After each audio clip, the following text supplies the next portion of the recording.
On vous donne la parole, vous pouvez parler. Allô, bonsoir, est-ce qu'on m'écoute? Allô?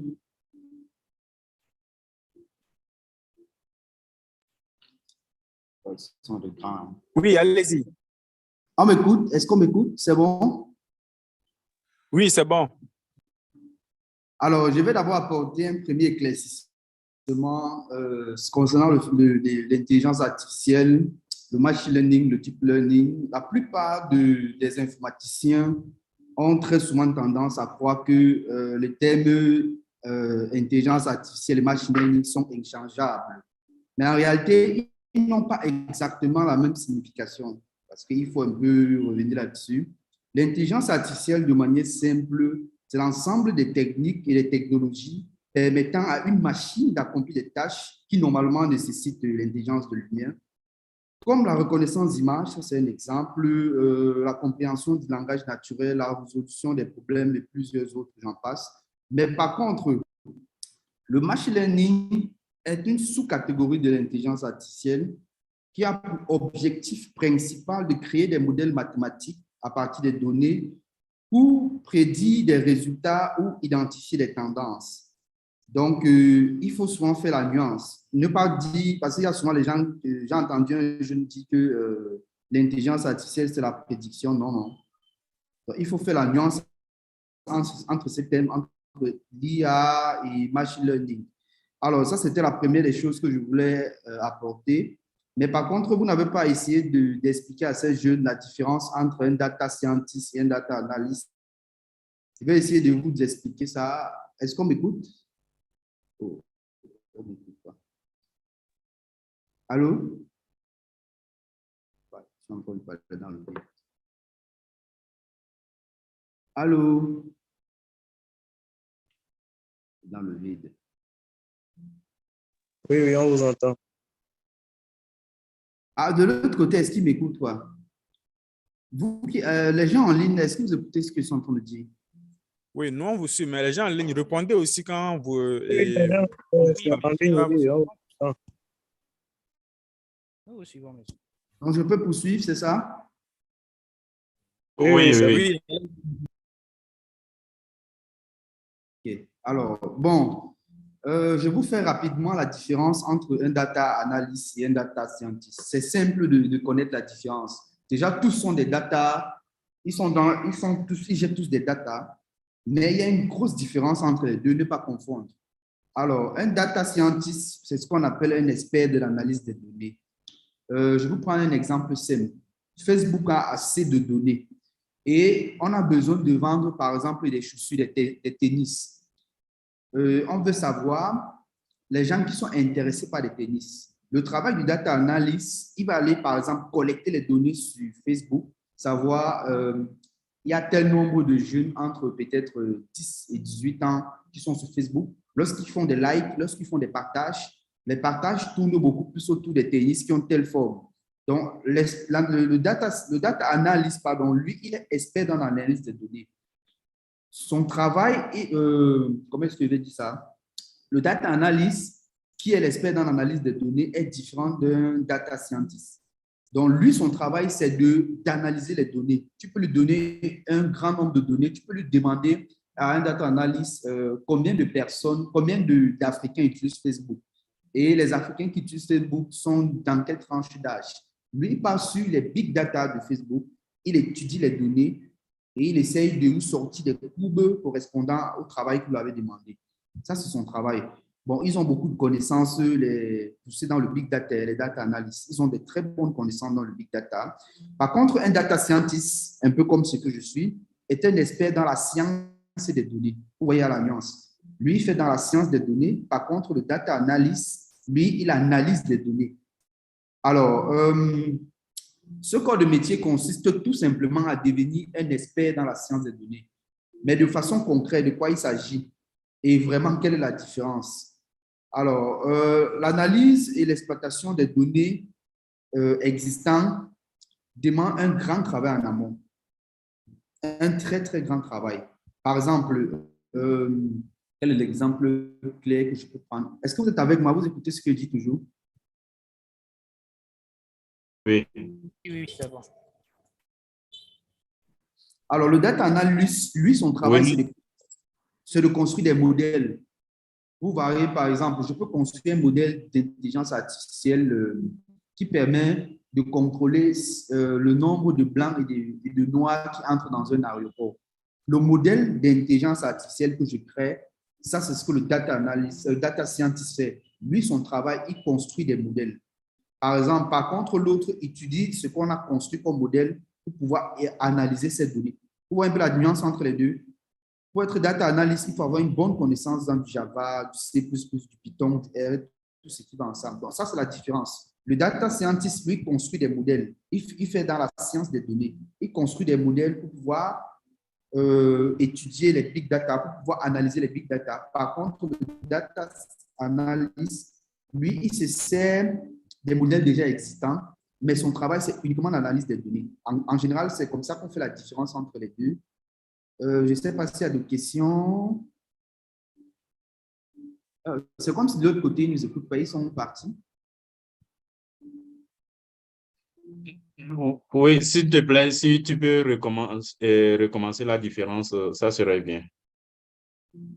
Moi, mon souci, c'est que je ne sais pas si de l'autre côté, là, c'est comme si on est en train de faire la réunion seulement ensemble, mais ce n'est pas grave. Bon, alors, je disais tantôt qu'il y a une grande différence. Tout ceci vient du fait que les gens confondent toujours un data analyst et un data scientist. Et la différence entre les deux, la différence, elle est vraiment énorme.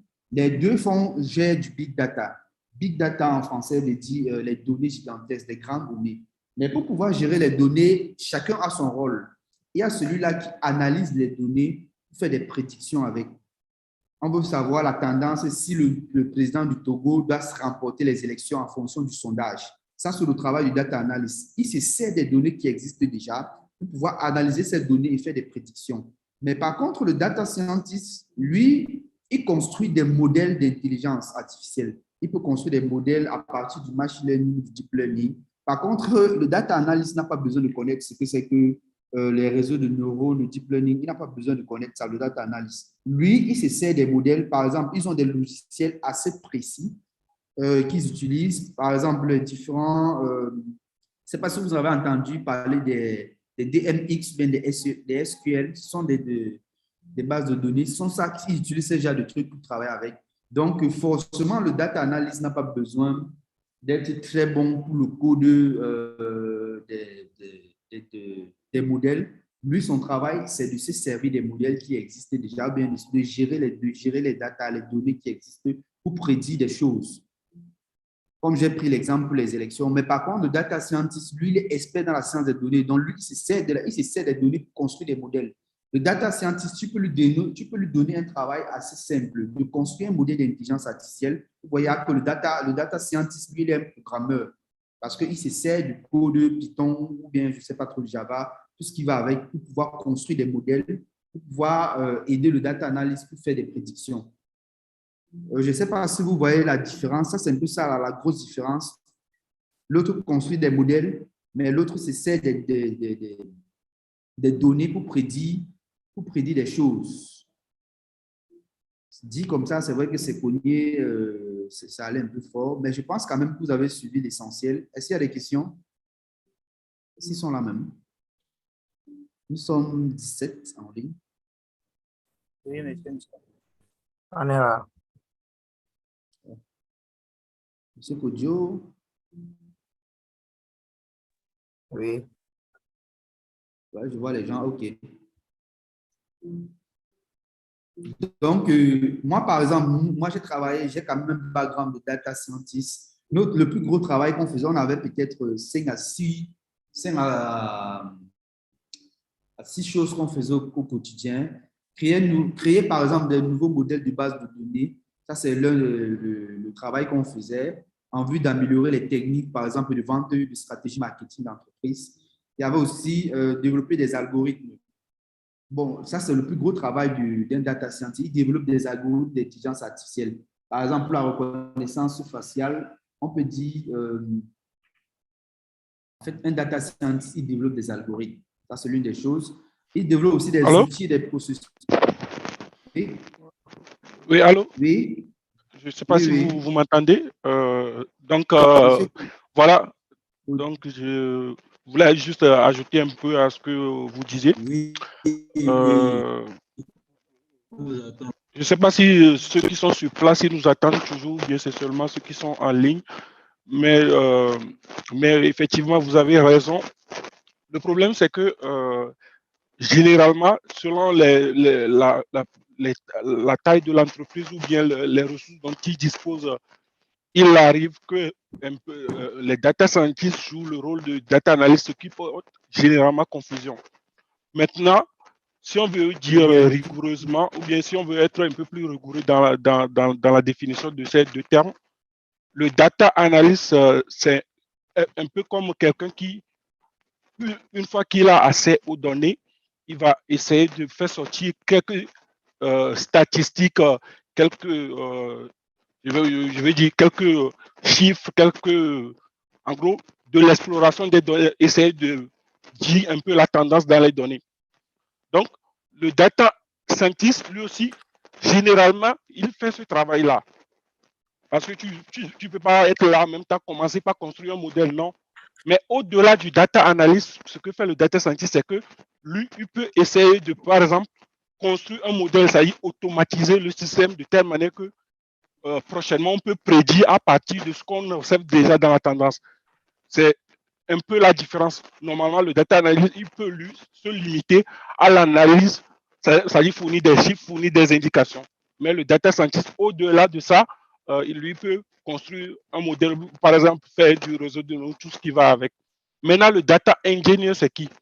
Bon, ça dépend encore une fois des entreprises, mais le data engineer, d'une part, c'est quelqu'un qui va mettre à disposition les données. Ça, il va construire des systèmes. Par exemple, si c'est sur un cloud, tout ça, il va mettre en place des systèmes pour rendre disponibles les données. Et d'autres même vont aller au-delà. Ils vont aller au-delà, ils vont aider dans la mise en production. Ce que font maintenant les ML engineers, ça aussi c'est encore un autre thème, mais bref, le data engineer, c'est généralement celui qui va mettre à disposition les données. Le data analyst, une fois que lui, il a ces données normalement, il va faire sortir quelques chiffres, il va faire des visualisations, il va faire un peu tout ça. Et le data scientist, au-delà d'analyser ces données, il va faire des modèles, soit de prédiction, ou bien il va faire des trucs qui vont automatiser un peu la compréhension de ces données-là. Donc, c'est un peu ce que je voulais ajouter à ce que vous avez déjà dit. Maintenant, ce que disait docteur Apeke sur les réseaux de neurones, c'est exactement ça. Sûrement, tous ceux qui sont ici, ils maîtrisent un peu ce qu'une fonction, ça dit de faire f de x. S'il vous plaît. Oui. J'ai Oui. une question par rapport à l'explication que le monsieur qui vient de passer par rapport au data engineer.